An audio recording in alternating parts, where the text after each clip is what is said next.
There's something about the words you say. I hear them when you're not around. And there's something about that look in your eyes and your voice's sound. Well, we can leave this town, pretend that that's the problem. And we can live without all we can live without. And then you tell me someday it's alright with me. I'm always the last one to notice.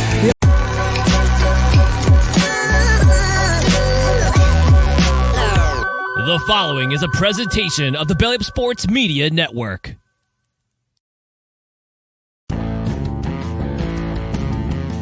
You are listening to the 1420 Sports Bar Podcast. 4 beer with a sports talk and a whole lot more. We are part of the Belly Up Sports Network. Listen in as Brent and Dave invite you to belly up to the bar with them to talk about everything in the world of sports, just like you would do at your favorite watering hole. It's sports, beer, and shenanigans, so belly up to the bar with us, grab a beverage, and let's get into it.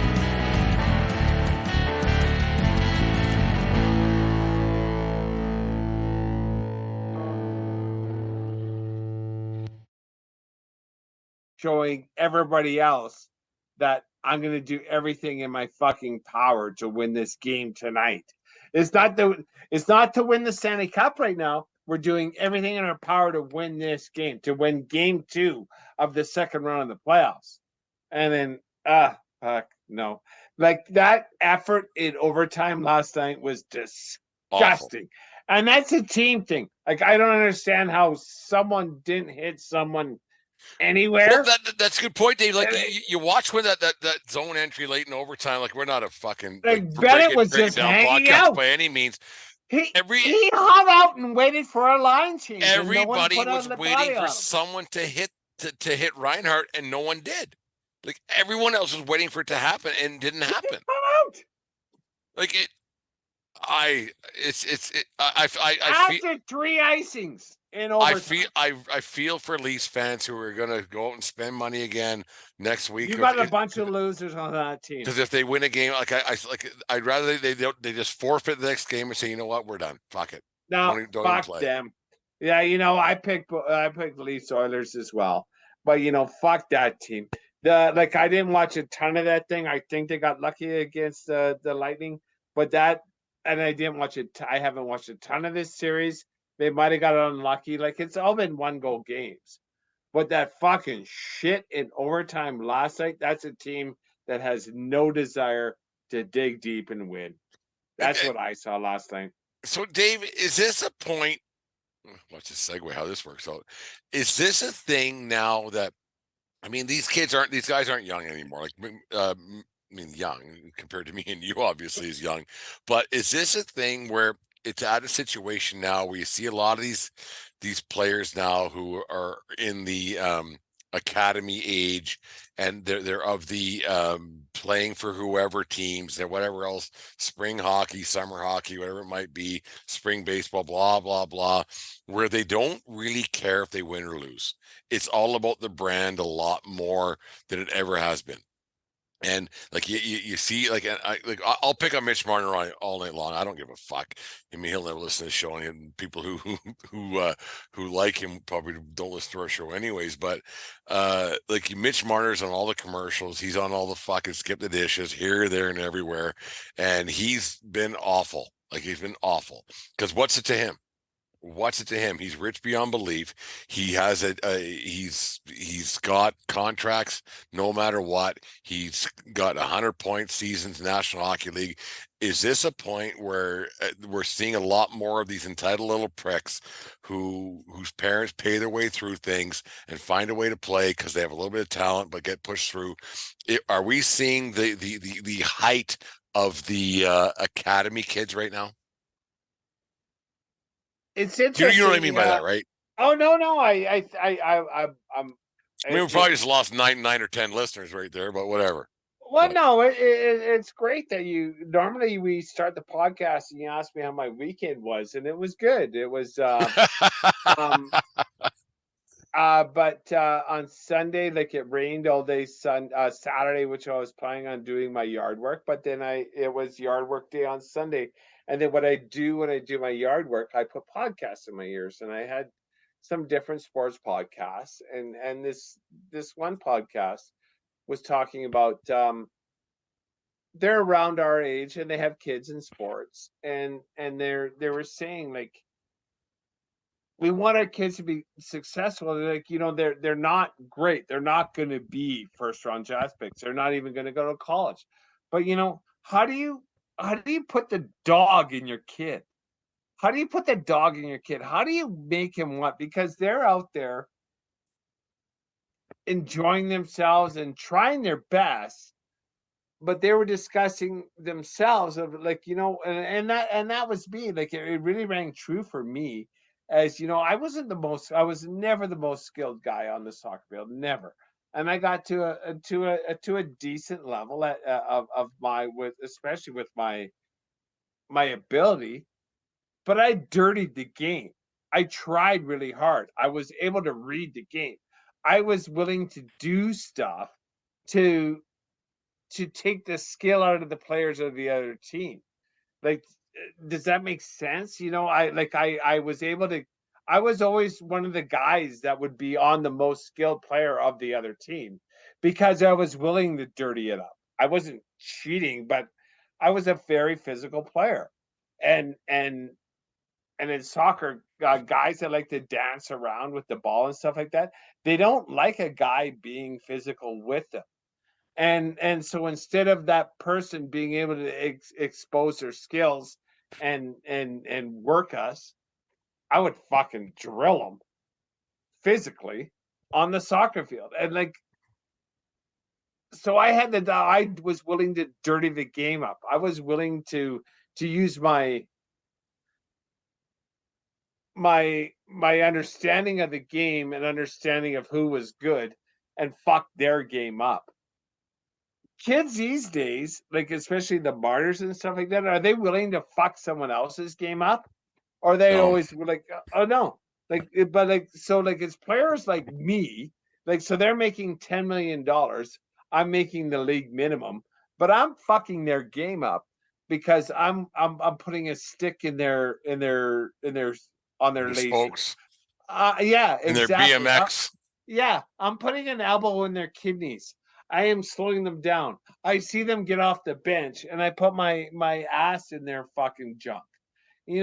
Like, and then like, would you just fuck off already? No, I am not gonna fuck off already because you're getting paid $10 million, and I'm gonna let your team know right now that they're paying $9 million a year too much for you. There seems to be such little pushback with guys like that. Like look at Johnny Gaudreau, who got and I'll beat on him too. Why not? Who gives a fuck? Like you look at Johnny Gaudreau, who was in a situation in Calgary, who he could have stayed there, but Sutter was the coach and not the coach there anymore. But he pushed back a little bit. He's like, no, I don't like that. I'm leaving. I'm leaving. What? Why are you leaving? For less money to a team that's never going to win. Never, like never. The Columbus Blue Jackets are never going to win. Never. No, Never. it's going to take some kind No, of like never. strike. Never.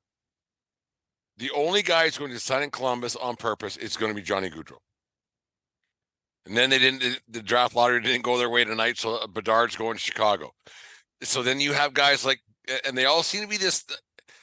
Yeah, I'll put it out there. Why not? Who cares? They all seem to be the smallish forwards with lots of skill who are very entitled and don't do anything for anybody. They don't. They don't do anything for anyone. That's not okay, true. Patrick Kane, I guess, is one of those that guys. Was exactly the one I was going to say. But he had Jonathan Toews. But he had a team behind him, right? And then he had Seabrook and Duncan Keith behind him, right? Yeah, and they had these smallish forwards are the ones who seem to be the ones that are most entitled. Like I scored 185 points when I was in some stupid fucking league in some summer team and blah, spring hockey, blah blah blah, and it just doesn't make sense to me. And I don't, maybe it's just old man get off my lawn. Maybe I could be completely wrong. I don't know, but I don't think that that the scouting world does themselves any favors at all, and the entitlement of these players, and the all the way these parents pay for all these kids playing sports. I don't think NHL scouts have any brains in their heads at all. I don't. I really don't. I don't either. Like, because when we talk about these And $10 not million just players, it's not just like, it's not just hockey, it's baseball as well. I don't think there's a brain cell in all these scouts' heads. I don't. like how is Goudreau making more money than Draisaitl right now? It's like there's no dog in that kid. There isn't. You know, Kachuk, there's dog in that kid. McKinnon, there's dog in that kid. Yeah. McDavid and Draisaitl, there's dog. In Pittsburgh, Crosby and Well, you look at Crosby, like Malkin, they like, have dog. like when Where's Crosby the came in the dog? league, back in whatever year it was, 2000, who I don't care as much matter, but he had some pretty bad players playing for him or playing alongside him, right? Yep. And he found a way to win a few Stanley Cups, and he put a lot of money in a lot of other guys' pockets. And he's not a big guy, and he played hard. And Head down, ass up. and he has that grit and everything else, determination that a lot of these other guys just don't have because they've never had to win. They've never had to do anything.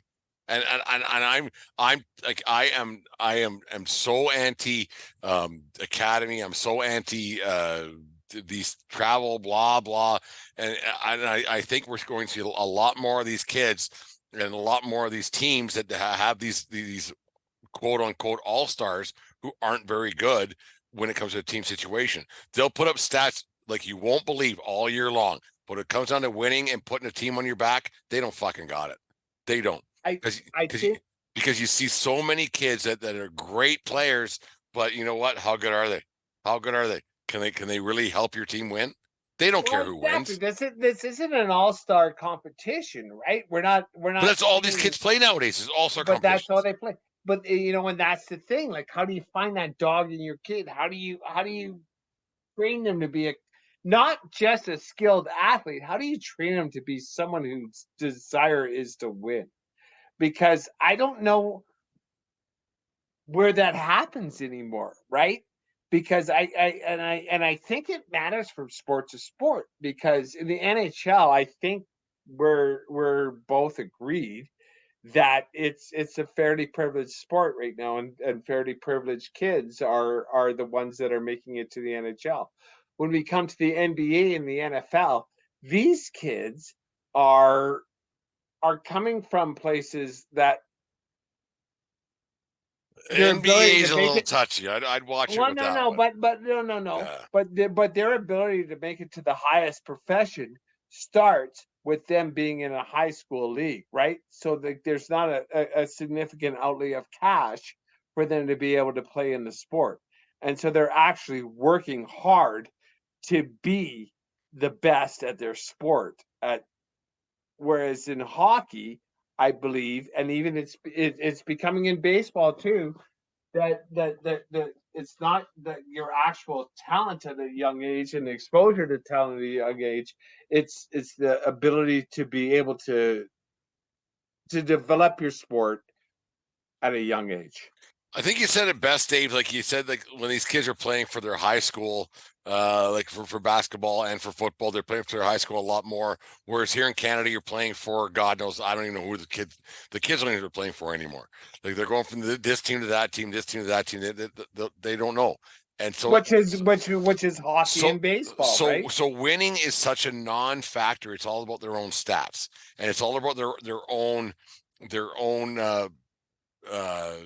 label and their own program, whatever it might be, and they're promoting themselves a lot more. And then when they get it gets time to shut up or fuck up, or it's they don't have a chance to. They've never had a reason to win before. They don't care. They don't care if they win or lose. Like and it's not to a man, like, but they don't care. It's all about their own stats, their own YouTube channel, their own hockey DB, their own whatever it might be. And I don't think that a lot of kids care anymore. And you look at that game last night where you have two players that are supposed to be top 5 to 10 players in the league, and they were terrible. And that's how kids are. And I believe that wholeheartedly. I really do. I might be wrong. I might get a lot of people mad at me. But I've been very vocal about this, not just in the podcast, but when I'm around the ball field or sitting around with some buddies of mine having some beers who have kids in sports. I've been very vocal about how I think that that minor sports is broken, and that they're so me and everything else, and they don't have any idea who wins or loses. I don't think parents even know who wins or loses most games. I don't. They want to make sure little Jaden had his 3-point game. They want to make sure Braden got fucking his at bats. I don't think they actually care. I really don't. And this has been a thing that you and I have bounced it back and forth a lot of times. Always off air, but yeah. Oh yeah, no, but it is a thing, and like what's going on here. And last night with watching the Leafs lose in overtime to the Panthers, it was a team that, like, Florida won that game with effort, but the Leafs didn't fucking care. The Leafs did not fucking care. And they have players on that team that we've always questioned over the last 4 years. Like, how much heart do they have? How bad did they want to win? Austin Matthews, Tavares, Matt Marner, and Nylander. Like, how bad do these fuckers want to win? When I saw that team play in overtime down 2-0, I saw a team that didn't give a fuck if they won. And on that game last night, Dave, like, we actually, Deanna and I were here. We watched the game. We making food as we were going watching the game, and jerseys on, leafing it up. And I saw a Florida team that was going like, "Here, we're not very good. Here you go." And Toronto's like, "I don't care." They got it to overtime in Toronto. Like, we're more talented, and we're like, but in overtime, like specifically in overtime, like, that just drove me nuts. You're a team playing for your playoff lives, and this is the fucking shit that you put out when you have your literal season on the line, fan base on the line, everything else, coaches' jobs on the line, GM's jobs on the line. Those kids don't care.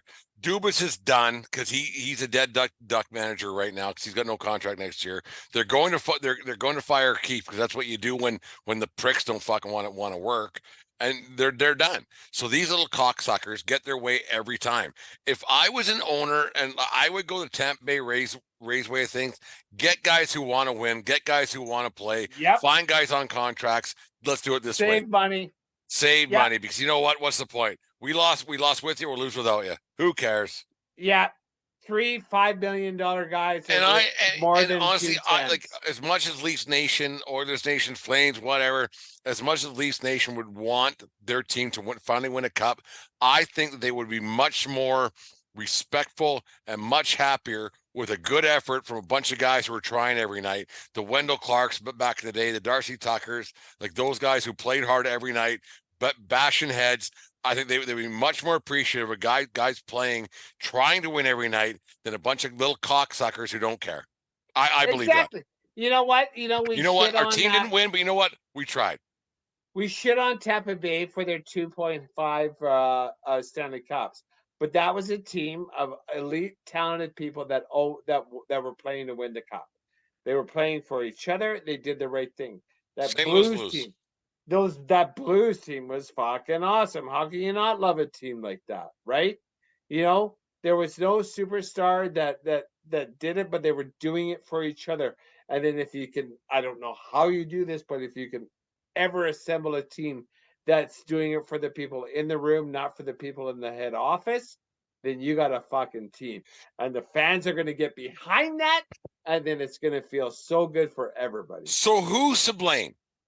Is it management? Is it ownership? Is it players? Is it the fans? Who's to blame for these type of teams? Is it parenting? Who's to blame for the state of hockey how it is now? Who is it? Like, who is it, honestly? Well, I don't know. Like, I don't know. I don't know. Not just because, Leafs, but just teams in general. Like you every know, team sets out to win, but like I don't know, because it's a special moment, especially because hockey's a different team to assemble than the other professional team, right? Because of the playing time, right? Even your best player only plays a third of the game. I think, God damn, it's so hard to understand. I think it has to be a general manager that actually does spend a lot of time with the players in the room, and to see who does what, and sees what influence is pushed into the room, and then how we're going to do things, how we're going to show up for practice, how we are going to practice, how our interaction is with the coach. I think the captain of a team is actually more important than a coach in the NHL these days. the captain coach interaction, probably. Yeah. So, Right. like, the Calgary Flames that we talk about all the time, they haven't had a captain the last 2 years. And if you don't have a captain, then you don't have a leader, right? And so if your coach is yipping and But bitching at if you everybody need a else, captain, you have no leaders. but you need a captain, like someone has to be a captain. The There middleman has between to the be a leader. players and the coach, and I Yeah, get it. yeah, and there's a player leader. And you've been on teams, and I've been on teams, and there's a guy that are on those teams that when he says shit, you actually listen, right? We're a bunch of fucking dog shit today. I don't want to do laps tomorrow. So if you guys, whatever, you know what I'm saying, right? Yeah. You've been on teams, and a captain is a captain. Captain isn't something that's given. Captain's a thing that's earned, and everybody knows who the captain is before the C is on the jersey, right? Does that make sense what I'm No, saying when I say that? 100%, and that's like John Tavares was named the captain of the Toronto Maple Leafs, and he's the quietest guy in the fucking on the planet. Yeah, is he a captain on the team? How is he leading that fucking team? I don't know. I don't, but I'm down on captain. I'm a Jeter guy, and I think the captain's the dumbest thing in baseball. Fucking to have a captain A in captain baseball on was one of baseball is those. ridiculous. It's Yeah. actually stupid. No, I don't know where that Leaf team goes. I don't know what their plan is there. They're not going to win this series. Maybe they'll catch something. I don't know, win 4 in a row somehow. I don't see it. It's odd. It's odd to me that a team with a fan base, because with a team like that they've been like, here, like, this is, we've spent everything we can possibly spend. You have the best facilities in the National Hockey League. We can do what we can do, and you're playing for an all-time franchise, for one of the best franchises, not the most successful franchise, but the best franchises, Historic. historic, and how the players, to a man, for this many years haven't been able to figure it out. I don't. There's got to be something in the water. There's got to be. I don't know. I don't know. It's not even figuring out, but just like I say, like, the game one loss and the game two loss, that could go either way. But that shit that happened in overtime last night is unforgivable. Unforgivable. 3 icings and then a giveaway, like, to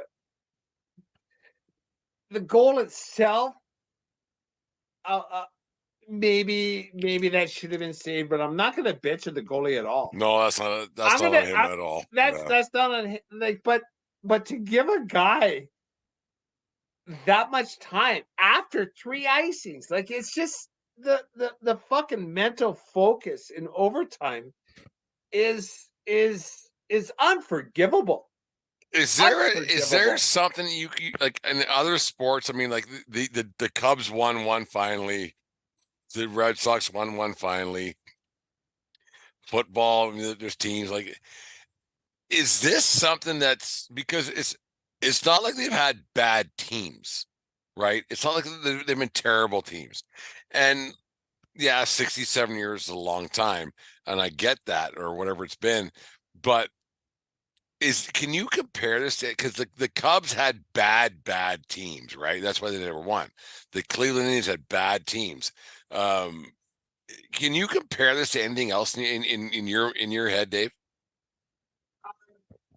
Well, I'll say, like in football, I would say the Cleveland Browns, right? Like, and the reason I say that was because when I was in my teens and the emergence of John Elway of being the best quarterback that ever played the game of football, John Elway just handed Cleveland their lunch a couple times in the AFC Championship game. It's just a team that tries to be good, but once it comes to fuck or walk, they walk, right? Like that's a team that I think that closely resembles the Toronto Maple Leafs. Like it's just you have a chance to win. You're one game away, but then you just don't have the toughness, the luck, the playmakers, whatever. It just doesn't work for you. And sometimes you're jinxed, and it's okay by me that it's the Leafs because, my three favorite teams back in the day were the Oilers and who's ever playing the Flames and who's ever playing the Leafs. Those are my three favorite teams. And, because of you and because of my father-in-law, you guys are hardcore Leaf fans, and I actually have softened on that. But after that, like, honestly, like that performance last night absolutely disgusted me. Well, I sent Mom a message like after the game was over last night, and she was at home there in Fort McLeod, and I said, "What do you think?" She goes, "It's just heartbreaking," and she's not a Leaf apologist by any means, and it's just heartbreaking, like how it's year in year out, it just doesn't get done. It just doesn't get done, and there isn't and nobody has an explanation for it. Nobody. I don't know, because like the O'Reilly from the Blues, bringing him in should have been that thing, right? And bringing in Luke Shen is a great player, drafted by the Leafs originally, just didn't get it done, and it's odd. It's odd. I've been watching hockey for a long time, and I follow it, and I don't get it. And I think it comes down to they're just drafting the wrong guys, and they're putting all the eggs in the wrong baskets, and it's. And going forward, I think as an NHL GM, I think you have to really balance your highly skilled players with your playoff players, right? It's two different teams. It's two different seasons. It is two different teams. You want the President's Trophy for their best record in the league. No one cares. Fucking shit. And Boston had that, and I thought they had the team, because they do have the team. Like, I would gladly take that. SeatGeek is the ticketing app for fans like the High Five Strangers guy, game-winning interception, first down, just a nice solid tackle. If you're in arm's length, you will be swapping skin with this extrovert. You see, he knows SeatGeek got him a great deal on tickets, so he can focus on what he does best, smacking palms. SeatGeek handles the tickets to sports, concerts, and more, so fans can fan. You just listened to the 1420 Sports Bar Podcast. 4 beer with the sports talk and a whole lot more. We are part of the Belly Up Media Network. Let's get into it.